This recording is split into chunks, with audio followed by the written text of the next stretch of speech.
Hi, this is Candace here.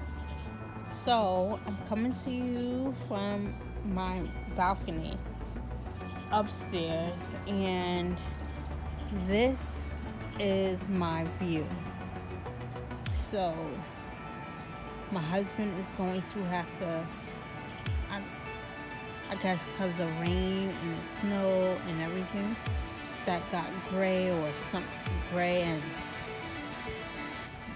dirty looking. I come out here and clean it every time we barbecue. But yeah, we're gonna put a new covering, and this is our pool. But I'm gonna focus on this area right here. Watch me transform it.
I put out all my chairs, and my cushions, and my pillows, and my umbrella. Now me and the kids will go out there and relax. This is the way I like it. I'm not a bougie person. I'm not a dramatic person. I just like things the way I like them. I like nice things. See, it's nothing extravagant. It's not the Four Seasons or anything.